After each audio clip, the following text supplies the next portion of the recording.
Oh my God. See as this woman, replied Desmond Eliot. Nigerians are too talented. See this lady as she present her opinion in reply to Desmond Eliot. Of Nigeria, and I stand to speak against what my colleague, Mr. Desmond Eliot, has spoken about. Mr. Speaker, may I let you know and reiterate that my colleague, Mr. Desmond Eliot, was once an actor. So we need to find out whether he thinks he's on the acting field, on the stage or in the theater, rather knowing that he's in the house here. May I let you know that, Mr. Speaker, that my colleague, Mr. Desmond Eliot, talking about the social media today, is also a celebrity who have used his acclaimed status to drive his ambition to the house, and he did a lot of campaigns and people supported him. If not, Mr. Desmond is nothing but a man who has no pedigree or antecedents in politics, if not for the law of godfatherism that brought him into the house. So for such people, it is expected that they betrayed your loyalty that has been vested in them and the trust to come to the house and defend the fellow youth. Mr. Speaker, I am also a youth, and I understand the cries out there. My colleague is talking and talking and talking and showing all Superman power as if he just got a major role. Sir, this is reality and not acting that we are facing here. Mr. Speaker, my colleague spoke about celebrities and actors. May I let you know that these people or this social media that my colleague is talking about is the new judiciary system of the Federal Republic of Nigeria. This is where matters are being deliberated and attention is being gotten to our little problem, since the local government as an angle of the government is not functioning and has not been functioning. So an average Nigerian citizen do not have access to reach his leaders to express his problems and get immediate attention. Mr. Speaker, like my colleague said, in the next 5 years, if we continue to look at Nigeria, there will be no Nigeria today, because you politicians would have looted all the funds in the system, and the children will have nothing. And we will not wait until the next 5 years for us to speak out. That is why we are running the era of Sorosoke. We are no longer keeping quiet for you unscrupulous, men without integrity, unidentified, physically identified looters. May I put my words clearly, Mr. Speaker? Because our politicians have turned to broad daylight looters. They have turned to broad daylight robbers. They have turned to broad daylight liars who have no integrity, like my fellow colleague, Mr. Desmond Eliot. And I am suggesting that we look for the nearest psychiatric hospital to check my colleague in for immediate attention, as we do not intend to lose him to some of the people who have died in the Lekki Toll massacre. Let me thank you for your intervention. Mr. Speaker, may I also plead with you that the issue of the Oba of Lagos is so alarming and shameful to us as youth. Àwọn Yorùbá ní pé tí ọwọ́ ẹni ò bá ti tẹkù ìdàsà, a kì í bèrè ikú tó pa bàbá ẹni. The act of Oba of Lagos has shown that there needs to be proper investigation to his character and person and how he relates with people in his area. The office of the Oba is supposed to consult with the oracles and our ancestors when there are troubles in the land, so we can provide solution. Rather, the office of the Oba has turned into a storage of dollars and palliatives, and that needs to be questioned and properly investigated, sir. May I also plead with you, Mr. Speaker, that you should look into the bills that are being presented to you and be sure that you are defending and supporting the interests of the youth. Our politicians have turned into nothing but animals who worship nothing but money. May I also bring to your notice, Mr. Speaker, that there is a fellow member of the government as well who kept some palliatives in his house and decided to share it on his birthday. My people will say, Olori Buruku Nyewasa, with all due permission and respect, Ashiere Ole, and then one. It is nothing but an action of greed.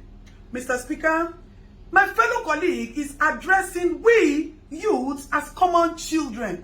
Desmond Eliot, we the youth that we as is talking about are the people like us who say we die here or Nigeria gets better. Because we want a good Nigeria and a new Nigeria for our children. May I also let you know, Mr. Speaker, that our interrupted process at the Lekki Toll Gate is supposed to be a kitchen garden where we wanted to cook soup for our future generation to eat. We just put the firewood on the fire and the pot. We have not put the pepper, we have not put the beef, the seasoning, and the onions and the oil to taste so that we can build a new Nigeria for our children. And our children will be the ones to eat the soup. We are not greedy, Mr. Speaker. We are just a generation who does not take nonsense. And we are just a generation who wants a new Nigeria. Nigeria has been pregnant for years of corruption, of years of inhumanity, of years of insane leaders, of years of lies and deceit, of years of looting and bad governance, bad road, bad hospital, bad police system. And we thought that if we could conduct a cesarean section for this pregnancy, we'll be able to bring out all these and give birth to a new Nigeria. Mr. Speaker, before I go, I would request a 1-minute interaction with my colleague so that he will know that we are all here to protect the interests of the citizens of the Federal Republic of Nigeria. Desmond, you already know correct. If nobody say that they do you for dream, they talk about social media for you. You think say we no go here. You think say some people where they lawyer no go still content or say you go the jambula mouth for house. Be careful, make you no begin to see people like us for your dream. Make you dey very, very careful. Meanwhile, me and you will go see jam for Suliri. Make I face, make I tell you, not the way if you do me.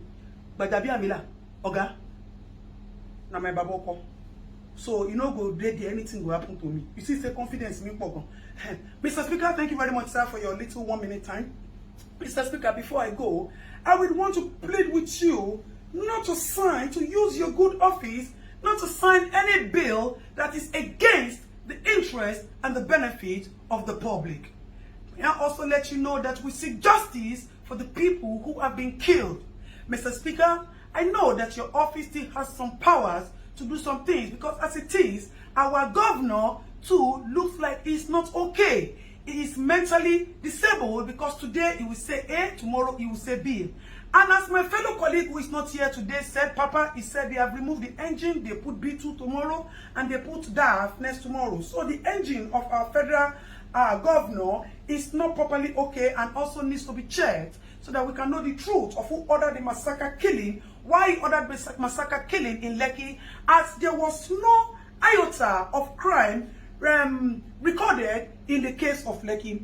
Mr. Speaker, with all due loyalty and respect, I would appreciate if quick intervention is quickly given to our governor, Governor Sanwo-Olu, as that man is not okay. And we can advise him that he should step down since he has admitted that he committed the mistake and the blunder. Mr. Speaker, thank you very much for giving me the audience. We appreciate your office and we pray that you distinguish yourself from all of that, even though you also have your own past antecedents, which you have been forgiven because of the love of the little that you have been doing in the recent times to us. You have come to realize that government is for benefiting the people. And if you retire yourself, na Suliri they come. So if you don't do well, you wait till your eyes see for Suliri afterward. Last you. Mr. Speaker, may I please appeal with you to help me tell my fellow colleague, Mr. Desmond Eliot, that all those washing basins he put in Lekki and he's using it for us to wash our hands due to COVID, he should come and pack it. If that is what he has done, that is making him to be jambula talking, jambula mouth, rough handing his mouth, he should come and take it because as it is, we are suspecting that there is no COVID. The government only used COVID to cash out on us. That is why they have not shared. Mr. Speaker, may I also plead with you that you should use your honorable office to help us bring to justice. Or I need to ask this question, Mr. Speaker, I put it forward to you, sir. Who is supposed to be prosecuted? The people who kept the palliative without sharing it to the rightful owners, or the people who looted the palliative warehouses and took food that are supposed to be your fundamental human rights, sir. You see, when we say that there's injustice in the land, that is why we will not stop at using the social media to push for all the attention, all the justice that we need to get. Mr. Speaker, thank you for the time out. May I further reiterate that Mr. Desmond Eliot, according to Davido, one of the youth, has said that all the memories, the fake memories of acting that you brought to us, we have forgotten about it and you have been jeopardized with this single act of yours. So if you would tell Mr. Desmond Eliot to please check himself into the nearest psychiatric hospital, it will be very good, sir.